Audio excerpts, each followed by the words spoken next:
Gowri's cook ട്യൂബിലേക്ക് എല്ലാവർക്കും സ്വാഗതം. ഇന്ന് അവരയ്ക്കാത്തവരിനുണ്ടാക്കുന്ന കാണിക്കാൻ പോകുന്നത്.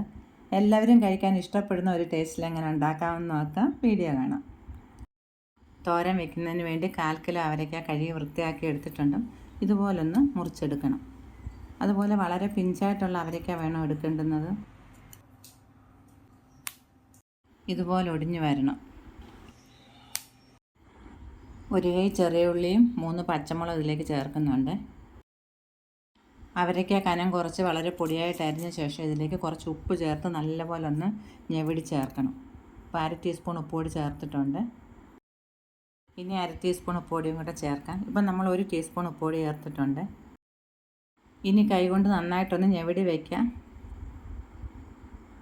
ഇതിലുള്ള വെള്ളമായമായി കാണുന്നത്. ഇനി കുറച്ച് സമയം ഒന്ന് അടച്ചു വയ്ക്കാം. നമ്മൾ ഈ ഉള്ളിയും പച്ചമുളകും ഒക്കെ ഒന്ന് അരിഞ്ഞെടുക്കുന്നത് വരെ. ചൂടായ ചീനിച്ചട്ടിയിലേക്ക് 1.5 ടേബിൾ സ്പൂൺ വെളിച്ചെണ്ണ ഒഴിച്ച ശേഷം ഒന്ന് ചുറ്റിച്ചു കൊടുക്കാം. വെളിച്ചെണ്ണ നന്നായി ചൂടായി കഴിയുമ്പോൾ ഇതിലേക്ക് 1/2 ടീസ്പൂൺ കടുക് ചേർത്ത് പൊട്ടി കഴിയുമ്പോൾ നമ്മൾ അരിഞ്ഞു വെച്ചിരിക്കുന്ന തേങ്ങാക്കൊത്ത് ചേർക്കാം. കനം കുറച്ചേ അരിയാവൂ. തേങ്ങയുടെ വെള്ള കളറൊന്ന് മാറിയാൽ മതി. നമ്മൾ അരമുറി തേങ്ങയുടെ ഇത്രയും എടുത്തിട്ടുള്ളത്. ഇനി പൊടിയായിട്ട് അരിഞ്ഞു വെച്ചിരിക്കുന്ന ചെറിയ ഉള്ളി ചേർത്തൊന്ന് വഴറ്റിയെടുക്കാം. ഒരുപാട് വഴലണ്ട. ചെറിയ ഉള്ളി ചേർക്കുന്നതാണ് നല്ലത്. ഇല്ലെങ്കിൽ സവാള ചെറിയ ഒരെണ്ണം ചേർക്കണം. ഉള്ളി നന്നായിട്ട് വാടി കഴിയുമ്പോൾ ഇതിലേക്ക് എടുത്ത് വെച്ചിരിക്കുന്ന പച്ചമുളക് ഇട്ട് കൊടുക്കാം. അതിൻ്റെ കൂടെ തന്നെ 1/4 ടീസ്പൂൺ മഞ്ഞൾപ്പൊടി, 1 ടീസ്പൂൺ മല്ലിപ്പൊടി, 1/2 ടീസ്പൂൺ പെരിഞ്ജീരകം പൊടിച്ചത്. ഇതിൻ്റെ പച്ചമണം പോകുന്നതിന് വേണ്ടി ഒന്ന് ഇളക്കി കഴിഞ്ഞിട്ട് നമ്മൾ അരിഞ്ഞു വെച്ചിരിക്കുന്ന അവരയ്ക്ക ചേർത്ത് നല്ലപോലെ ഒന്ന് യോജിപ്പിച്ചെടുക്കുക. അത് കഴിഞ്ഞിട്ട് 5 മിനിറ്റ് ഒന്ന് മൂടി വയ്ക്കുക.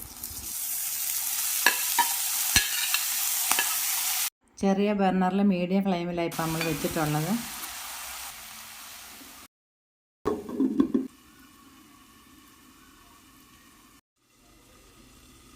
5 മിനിറ്റ് ആയിട്ടുണ്ട്. വെന്ത് നല്ല സോഫ്റ്റ് ആയിട്ടുണ്ട്. തേങ്ങാക്കൊത്തിന് അരിഞ്ഞതിൻ്റെ ബാക്കി തേങ്ങ വളരെ പൊടിയായിട്ട് തിരുവിയെടുത്താൽ ഇതിലേക്ക് 2 പച്ചമുളകും കൂടെ ചേർത്ത് നല്ലതായിട്ടൊന്ന് ഞെവിടിയെടുക്കാം. ചതയ്ക്കേണ്ട ആവശ്യമില്ല, പൊടിയായിട്ട് തിരുവിയത് കൊണ്ട്. തേങ്ങ ചതച്ചെടുത്തതുപോലെ തന്നെ ഞെവിടി എടുത്തിട്ടുണ്ട്. ഇതിൻ്റെ കൂടെ ചേർത്ത് നല്ലപോലെ ഒന്ന് ഇളക്കിയ ശേഷം ചുമ്മാ അതൊന്ന് പൊത്തി വെച്ചാൽ മതി. അടച്ച് വയ്ക്കേണ്ട. ഈ ചൂടിൽ തേങ്ങ വെന്തോളും. മിക്കവർക്കും അവരയ്ക്ക തോരൻ കഴിക്കാൻ ഇഷ്ടമില്ല. പക്ഷേ ഇതേപോലെ ഒന്ന് ഉണ്ടാക്കി നോക്കി നമുക്ക് വീണ്ടും വീണ്ടും കഴിക്കാൻ തോന്നും. അത്ര സോഫ്റ്റും നല്ല ടേസ്റ്റും ഉണ്ട്. ചോറിൻ്റെ കൂടെ നമുക്ക് വെറുതെ തോരൻ ഉപയോഗിച്ച് കഴിക്കാം, വേറെ കൂട്ടാനൊന്നും ഇല്ലെങ്കിലും.